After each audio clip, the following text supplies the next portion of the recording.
28 मार्च 1982 की कपकपाती रात, समय करीब 11 बजे। दिल्ली थम गई थी। सड़कों पर कुत्ते भौंक रहे थे। रिक्शा वाले रिक्शे में ही कंबल लपेटे सो रहे थे। दूर चाय की टपरी पर एक दो लोग चाय पी रहे थे।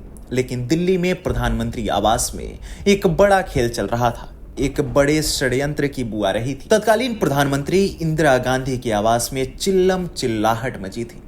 इंदिरा गांधी की चीखती आवाजों से इलाका गूंज उठा था। ऐसा लग रहा था कि मार्च की इस सर्द रात में अंगारे बरसने वाले हों। यह वही रात थी जिसने इंदिरा गांधी के सीने में गहरा आघात किया था, और यह जख्म इतना गहरा था कि इंदिरा गांधी जीते जी इसे भूल नहीं पाई। यह वही रात थी जिसने गांधी परिवार को ताश के पत्ते की तरह बिखरते हुए काफी करीब से देखा था। नमस्कार, आज की वीडियो में मैं आपको बताऊंगा कि आखिर 28 मार्च 1982 की रात को ऐसा क्या हुआ था जिससे इंदिरा गांधी सदमे में आ गई थी और गांधी परिवार बिखरता चला गया। उससे पहले यदि आपने अभी तक हमारे चैनल को सब्सक्राइब नहीं किया है तो इसे सब्सक्राइब करें और वीडियो को लाइक करें। इंदिरा गांधी के शासनकाल को कई बड़ी घटनाओं के लिए याद किया जाता है। राजनीति की सीढ़ियां चढ़ते चढ़ते इंदिरा गांधी इस मुकाम पर पहुंच चुकी थी कि उनके सामने किसी का टिक पाना नामुमकिन था। यूं तो इंदिरा अपने बलबूते आगे बढ़ी, लेकिन उनकी राजनीति को मजबूती प्रदान करने में उनके बेटे संजय गांधी का बहुत बड़ा योगदान था। काफी कम उम्र में ही इंदिरा गांधी के पीछे पूरी कांग्रेस पार्टी की जिम्मेदारी संजय गांधी उठाने लगे थे। संजय गांधी जो चाहते वही करते, जो कहते वही होता। कहा तो यह भी जाता है कि इमरजेंसी लगाने की सलाह भी उन्होंने ही दी थी। कांग्रेस में एक दौर ऐसा आया कि संजय गांधी की छवि इंदिरा गांधी से बड़ी हो चुकी थी। कांग्रेसी संजय गांधी में ही अपना भविष्य देखने लगे थे। पार्टी पर संजय की पकड़ ने काफी हद तक इंदिरा गांधी को विचलित कर दिया था। इमरजेंसी के बाद इंदिरा गांधी चुनाव हार गईं, लेकिन 1980 में जब चौधरी चरण सिंह के इस्तीफे के बाद फिर से चुनाव हुए तो इंदिरा गांधी को जीत मिली और वह फिर से प्रधानमंत्री बन गई। उन्हें प्रधानमंत्री बनाने में भी संजय गांधी का योगदान काफी ज्यादा रहा था। जनवरी 1980 में वह प्रधानमंत्री बनी, लेकिन यह साल गांधी परिवार के लिए कुछ ठीक नहीं रहा। इंदिरा गांधी के पीएम बनने के 2 महीने के भीतर ही 13 मार्च 1980 को संजय गांधी के बेटे वरुण गांधी पैदा हुए।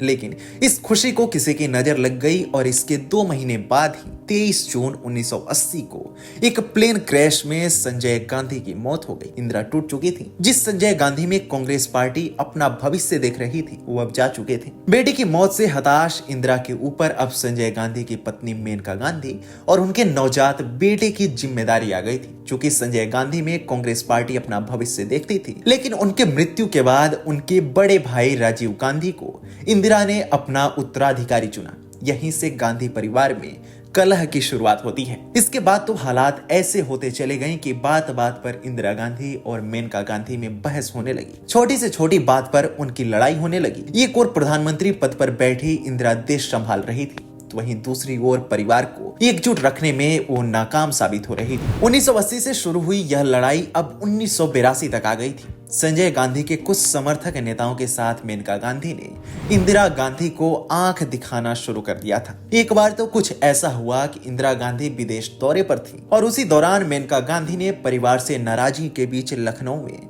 अपने समर्थक नेताओं के साथ मीटिंग की।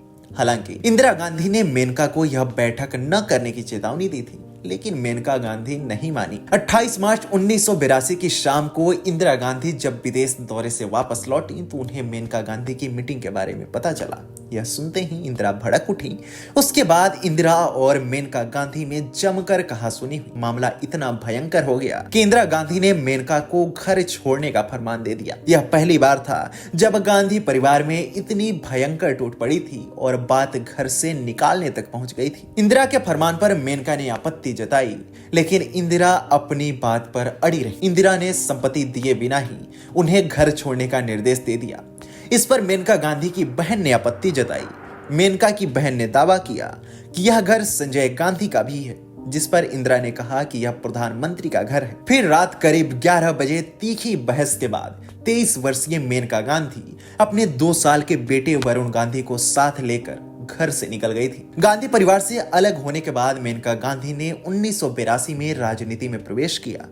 3 अप्रैल 1983 को उन्होंने राष्ट्रीय संजय मंच की स्थापना की। आंध्र प्रदेश में पार्टी ने बेहतरीन प्रदर्शन किया। इसके अगले साल ही ऑपरेशन ब्लू स्टार की घटना घटी। 1 जून 1984 से लेकर 10 जून 1984 तक पूरा अमृतसर छावनी बना रहा। ऑपरेशन ब्लू स्टार के विरोध में 31 अक्टूबर 1984 को इंदिरा गांधी के सिख बॉडीगार्ड्स ने उनकी हत्या कर दी, जिसके बाद पूरे देश में सिखों का नरसंहार हुआ। इसके बाद 1984 में लोकसभा चुनाव हुए तो कांग्रेस की ओर से राजीव गांधी को प्रोजेक्ट किया गया। राजीव गांधी ने अमेठी संसदीय सीट से चुनाव लड़ा और यहाँ उनकी सीधी टक्कर मेनका गांधी से हुई, लेकिन इंदिरा की हत्या की सहानुभूति के कारण राजीव गांधी चुनाव जीत गए और उस चुनाव में कांग्रेस पार्टी ने बड़ी जीत हासिल की थी। इसके बाद मेनका गांधी ने जनता दल में अपनी पार्टी का विलय कर दिया और 1988 में खुद भी जनता दल में शामिल हो गए। 1989 के चुनाव में उन्हें पीलीभीत सीट मिली। इस सीट से उन्होंने शानदार जीत हासिल की और केंद्र में मंत्री बनी। इसके बाद मेनका गांधी 2004 में बीजेपी में शामिल हो गयी और उन्होंने पीलीभीत निर्वाचन क्षेत्र से जीत हासिल की। इसके बाद उन्होंने 2009 में आंवला, 2014 में पीलीभीत और 2019 में सुल्तानपुर से जीत हासिल की। इस बार मेनका गांधी बीजेपी के टिकट पर सुल्तानपुर सीट से फिर से चुनाव लड़ेंगी। आपको हमारी यह वीडियो कैसी लगी हमें कमेंट सेक्शन में जरूर बताएं।